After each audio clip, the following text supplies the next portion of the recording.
Aujourd'hui, dans cette vidéo, on va parler de la jeune fille la plus célèbre de l'histoire qui a vendu 30 millions de livres malgré sa vie courte et tragique. Alors, vous l'aurez deviné, pour ce nouvel épisode, on part sur les traces d'Anne Frank.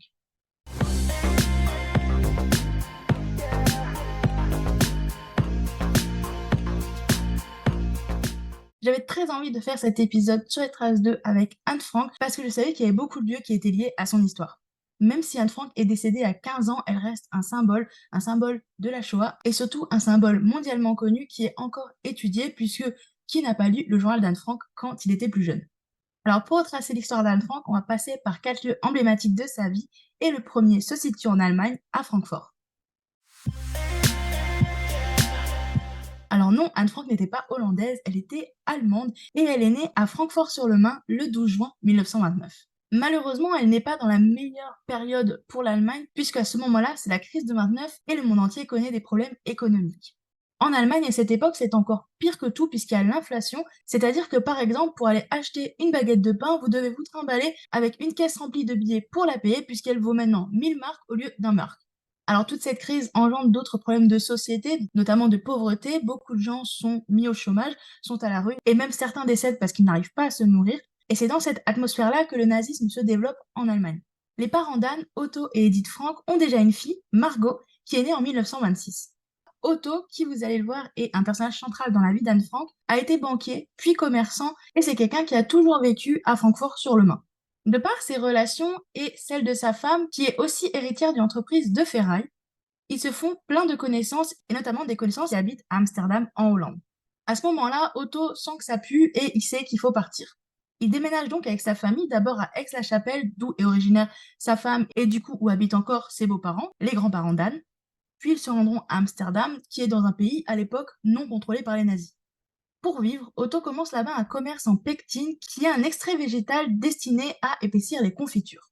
Du coup, on peut dire qu'Anne a vécu vraiment sa petite enfance en Allemagne et il est toujours possible de voir sa maison de naissance à Francfort-sur-le-Main. C'est au numéro 307 de Marbachweg et il y a une plaque commémorative qui raconte l'histoire de la famille Frank. Maintenant qu'elle est à Amsterdam, la petite famille pense qu'elle va pouvoir vivre tranquille, mais malheureusement, les Allemands vont envahir le pays. Ce qu'on sait, c'est qu'Anne s'adapte rapidement à sa vie aux Pays-Bas. Elle s'y fait des amis, tout se passe bien pour elle, mais lorsqu'elle a 10 ans, le 10 mai 1940, les Allemands envahissent les Pays-Bas. Alors en 1940, Hitler est déjà au pouvoir, il a déjà promulgué des lois anti-juives et du coup, en envahissant ce nouveau pays, celles-ci vont s'appliquer aux Pays-Bas. La vie devient donc de plus en plus dure pour la famille Frank jusqu'à ce que Otto perde son travail et son commerce à cause d'une loi interdisant aux juifs d'avoir leur propre entreprise. En fait, comme Otto est juif, il va être remplacé par quelqu'un non juif d'après les critères nazis. Et du coup, son entreprise va continuer de fonctionner, mais sans lui. C'est donc grâce à ses anciens collègues qu'Otto Frank et sa famille emménagent au printemps 1942 dans l'annexe, donc c'est-à-dire dans une partie des bâtiments de l'ancienne entreprise d'Otto Frank qui sont cachés par une bibliothèque. Bien sûr, Anne Frank ne vit pas bien cet emménagement. Elle a déjà commencé à écrire peu de temps avant dans un journal intime et elle y raconte du coup sa vie, ses impressions, ses émotions en tant que jeune fille juive pendant l'occupation allemande, puis après comment sa vie évolue dans l'annexe. Même s'ils sont cachés, la vie dans l'annexe n'est pas facile du tout. Il y a très peu de meubles et très peu de pièces, donc tout le monde se partage les surfaces de vie.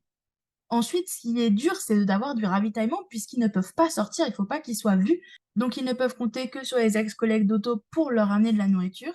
Et surtout, et ça c'est quelque chose dont Anne parle beaucoup dans son journal, c'est qu'elle ne peut pas vivre correctement le jour, c'est forcément la nuit que tout se passe, puisque le jour, il y a des ouvriers, on pourrait les entendre. Donc il est interdit d'écouter de la musique, d'aller aux toilettes et même de marcher longtemps sur le sol. Donc elle passe le plus clair de son temps sur son lit ou à son bureau en train d'écrire son journal. Anne a environ 12 ans à ce moment-là et ça va marquer sa vie pour toujours.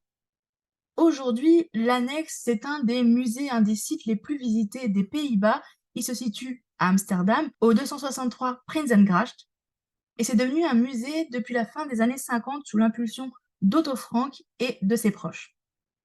On peut y voir encore le journal original d'Anne Frank dans lequel elle a écrit et la chambre dans laquelle elle a vécu et les photos collées au mur d'acteurs et d'actrices qu'elle admirait. Pour les personnes qui ne peuvent pas se déplacer, en 2020, pour pallier à la Covid, le lieu a créé une visite en ligne que vous pouvez voir, Mais si vous pouvez encore vous déplacer, je vous conseille d'y aller. Effectivement, vous avez une file un petit peu longue au début, donc n'hésitez pas à prendre vos billets en avance, mais vraiment, c'est un endroit unique en son genre qui, pour moi, est important à voir.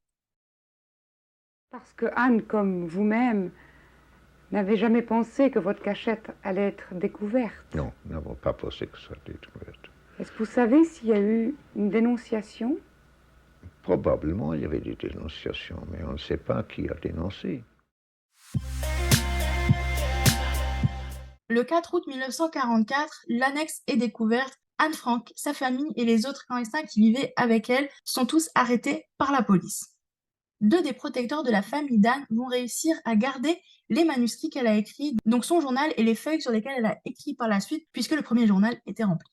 Mais le reste de l'annexe est vidé par les autorités. Anne est déportée au camp de transit de Westerbork, situé au nord-est des Pays-Bas, qui est une porte d'entrée vers Auschwitz. Ce qui est tragique, c'est que les témoins qui ont côtoyé Anne à ce moment-là diront que la jeune fille était heureuse parce que pour la première fois depuis très longtemps, elle était dehors avec sa famille, tous ensemble, non cachés, donc un peu plus libre de certains mouvements. Aujourd'hui, Westerbork est toujours visible, c'est un musée et un mémorial dédié à la déportation aux Pays-Bas. Il est d'ailleurs visitable toute l'année. À la fin de leur vie, Anne et sa sœur Margot vont être séparées de leurs parents et déportées à Bergen-Belsen. La famille Frank sera entièrement déportée à Auschwitz. Les parents y resteront, mais début novembre 1944, Margot et Anne sont transférées à Bergen-Belsen. Il faut imaginer qu'en plus d'être en camp de concentration en novembre 1944, c'est la fin de la guerre et les conditions s'y dégradent encore plus. Il fait froid, on est en hiver, il n'y a presque plus de nourriture et les maladies se propagent très rapidement. Margot est la première à être atteinte du typhus, puis c'est au tour d'Anne. Elles vont toutes les deux mourir de cette maladie en février 1945, quelques semaines avant la libération du camp. Sur les 8 personnes de l'annexe, seul Otto reviendra des camps et c'est grâce à lui que l'on connaît le journal d'Anne Frank. Ramené par l'un de ses protecteurs, Otto décidera de le publier. Le journal deviendra alors l'un des livres les plus lus au monde. La dernière demeure d'Anne est encore visitable aujourd'hui. Sur l'emplacement du camp de Bergen-Belsen, il y a aujourd'hui un mémorial. Ce camp proche de Hanovre a été totalement rasé, mais un parcours de visite a été créé pour se rappeler des événements tragiques qui y ont lieu. Vous pouvez aussi y voir symboliquement deux tombes, celle de Anne et Margot Frank. Le lieu reste désormais ouvert toute l'année. Vous avez eu faim un jour, vous avez eu faim. Oui. Enfin, ça ne veut rien dire à Paris, j'ai faim. Là-bas, on vit avec la faim, on dort avec la faim, on se couche avec la faim, on se lève avec la faim. Toute la journée, on a faim.